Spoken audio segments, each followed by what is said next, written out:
Please welcome SNSD John Lavin.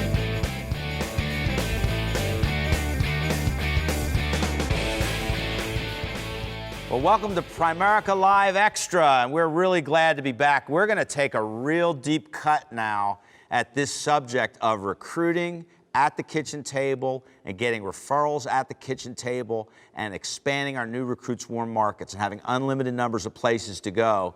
And I am just so excited really to have Anthony Hines and Jackie Ashford and Khalil Marcano with me because they are really truly of all the people that I've had a chance to work with in the last decade, they're the best there is at getting the job done at the kitchen table. Not only do they expand markets and recruit, but they write a lot of business. They help a lot of families. So we're really excited to get some insights from them on exactly what they use, the strategies they use, the conversations they use, so that you can then go back and use this to help your teams learn more about getting referrals and recruiting from the kitchen table. So maybe we'll start with you, Ant. Let me ask you a question about, just to you, when we talk about something called a referral hit. Okay, that's a subject I came up with years ago, and I said that's a conversation specifically about referrals. That you're making a decision at certain points in your presentation to have those key conversations with a prospective client or recruit. So talk a little bit about for you, maybe a couple of your favorite ones that you use. And we'll actually go to each of you, and I'd like to get maybe your take on how you position it and do it. I know we don't have the presentation here, but just kind of what are those conversations like? Well, when I'm sitting with the family and I'm educating them and I'm financially empowering them and I'm sharing this valuable information that's changing the way they think about their finances, and that the impact of doing so allows them to share that with their children, who can share that with their children. And I think about the generational changes that can be made educating them about personal finance. When I take that into consideration and soak that all in and accept that, then I know that what the value is that I'm bringing. Mm-hmm. So then I call it wow pages, because it leaves a wow effect. When you share it with them, they're like, whoa, I didn't know it worked that way, or wow, I can't believe they do that. When you get a wow effect like that from them, or that type of response, you immediately want to do a referral hit afterwards. And that normally comes at the end when you're finishing up that page. So you just, one of my favorites is just looking at them and say, based off all these statistics here, can you see that the majority of Americans have financial cancer? Okay. Yeah. Okay. Based off some of the concepts that I taught you so far, can you see that I have the cure for financial cancer? Okay. Yeah. So if you just agree that most all Americans have financial cancer, meaning most of your friends and family, can you give me a good reason why you wouldn't want to introduce me to them so I can give them the cure to the financial cancer? Because if you can come up with a good reason you want them to keep the financial cancer, I won't even ask for a referral. And that's one of my very direct most that way. Yes, yeah, absolutely. And you have to be. You have to get to the point you have to be comfortable. I'm naturally shy. Right, so right now being even on this camera and this spotlight is making me very uncomfortable. I'm actually shaking in my shoes right now. But at the end of the day, my goals and dreams is more important than me being shy. So you have to get to the point where you have to feel comfortable and you're doing the right thing for them and you're changing their life. So you have to accept that. And if you can accept that, then you can come to peace that you don't have to be shy. You don't have to be insecure about asking for the referrals, and you can be direct, and they'll appreciate that. So you feel so good about what you're doing. You're not going to back off when it comes to being very direct about them giving you referrals, and why wouldn't they want to introduce you to their friends, right? Exactly. So that's one example. We'll come back and do another one. Jackie, how about for you? What's a referral hit? I love what and Anthony said, the wow. Whenever there's this, they go, wow, I didn't know that. It's like the ideal time. It's kind of your sign that you can now get a really strong commitment for referrals. Yeah. So give us an example of where you do that. It's a couple right in the page, like on the Rule of 72 page. It says it right there. If your family and friends were, referred to us, how else are they ever going to learn about that? But one of the things that Anthony did, he created also to say about financial education, game plan, and coach. And what you do is you create stories within those 3 sections by just saying, did your friends and family ever have a financial education? How many people do you think get this information? None. Now, did your friends and family ever have a financial coach? No. How many of them would benefit from having one? Everyone. Did they ever have a financial game plan step by step to teach them exactly where to go, exactly where they start, where they need to be, and it's free. No. So if you don't refer me to them, are they ever gonna achieve that and get that information? No. So do you see the importance of referring me to them? Yes. Like just stories like that, they just fall into saying yes. And especially when you have a new recruit with you, that's the best, because just from having them right there next to you, you get more referrals just by saying how important it is for them to expand their market, and you're helping them do that by giving more referrals to them. I mean, you just rattled that stuff off. Now, let me ask you, well, actually, I'm going to come back because I want you to talk for a moment how you train your teams on it. But first, Khalil, what's an area in the presentation that you go deep on referrals? I mean, Jackie rattled that off, no problem. Anthony talked about financial cancer. What are some of the things that you do that are like your go-to? You know, you're going to have a win there when it comes to talking about referrals. You know, John, there are two places I should say in the presentation where I really drive home referrals, and one of them for me is the Rule of 72. And in our presentation, we end up covering the Rule of 72 after the statistics and how great the need is. After we're talking about things like achieving your financial independence number. So by the time we've reached the Rule of 72, we've built up a great deal of momentum. And it's a page that I like to get very, very crystal clear as to whether or not we're going to have a challenge with referrals. So after I explain the Rule of 72, I just like to ask the client flat out, hey, based on the things that we've discussed so far, based on the education that we've talked about today and some of the things I taught you, could you think of one good or logical reason that you shouldn't refer me to every single person you know? And 99.9% of the time, the answer is no, I can't. And then I'll follow that up with it, and I'll just ask them. I'll say directly. So when we're done here tonight, I shouldn't have any challenges then with getting you to refer me to some other households, right? And they say, no, absolutely not. And that's one place that I get a very, very firm commitment.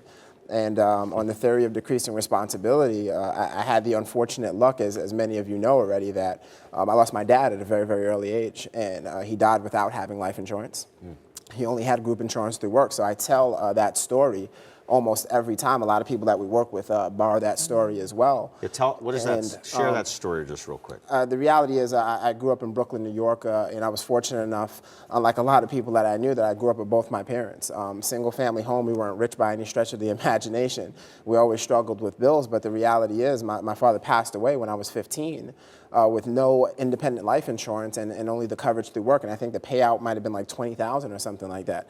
I mean, it barely covered the funeral expenses. Once we got past that, I remember crystal clear the days. I remember the heat going off. I remember the electric going off. I remember taking the cold showers in the middle of the winter months. I remember being afraid to let my friend in the house because we didn't have electric. And he shoved his way in and he said, hey, nobody here has electric on the block. Get out of the way. And I remember those things. I remember what it was like to watch my mother struggle for 6 years to move from Brooklyn to Philadelphia and get evicted 4 times, all because there was no money. Those things are very, very real and very serious to me. So it's a place that I tend to get emotional about. And again, I'm not looking to generate tears on the kitchen table, but it's a place where we have a very serious conversation about the implications of not doing things the right way for themselves, and also the implications of them not referring me to other households, because all it takes is a referral. We all have stories of somebody we could have seen, if we just made the phone call, or if they gave us the appointment and then they passed away. And you hear the stories about the struggle. So it's very, very, those are the two areas that I like to really go very directly in on the referrals. Well, you have a personal story, and I didn't have that personal story.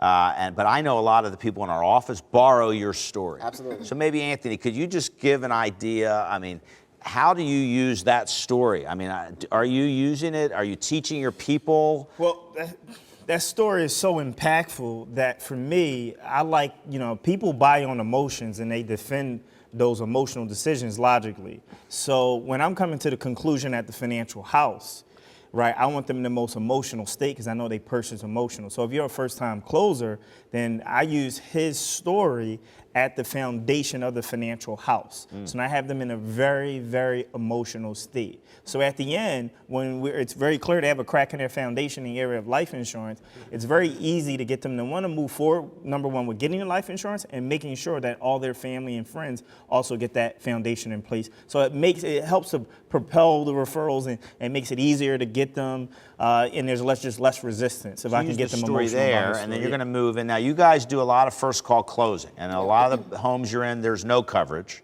and to leave there without protection, or at least giving them the opportunity to get protected, is something that, you know, you want to make sure you've at least given them the chance. I mean, I know you've paid death claims recently on people that if you hadn't been there, the death claims wouldn't have gotten paid.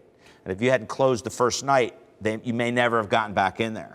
So although the company started not doing that when we started, that we didn't close on the first appointment, the reality is in today's world, people, I think, need to be given the chance to protect their loved ones. Absolutely. So give us just a quick example of, from that foundation, how you move into referrals. Like, I know we're going to do more on this, but just to help everybody right now, what does that sound like? Well, I just want to make sure we don't, run out of time. So something I really want to cover. Would you mind if I cover it? Yeah. Okay, right. And so number one, a lot of people think that the referral system is a client system. It's a sell system. And what I want them to realize is that it's a building system. Now, somebody with the sales mentality can treat it just as a sales system, right?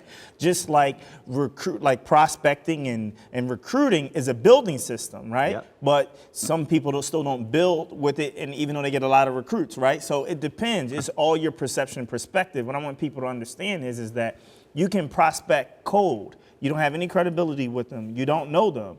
And if you do enough of it, it works. But at the end of the day, I want to be in front of warm market people. How do I get in front of warm market people? Getting a new recruit in the field quick.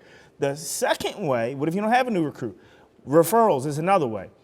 Because I have Mary, who referred me to her cousin, aunt, niece, uncle, sister, cat, dog, parrot, or whatever, right? She has credibility with them. So the fact that she's referring me to them, it doesn't mean that it has to be just for a sales, because I can recruit them from the kitchen table. Maybe when I call, I can literally ask them and say, Mary said that you were the type of person given the opportunity to make more income or enhance your current financial situation, that you'll be definitely open to taking advantage of that.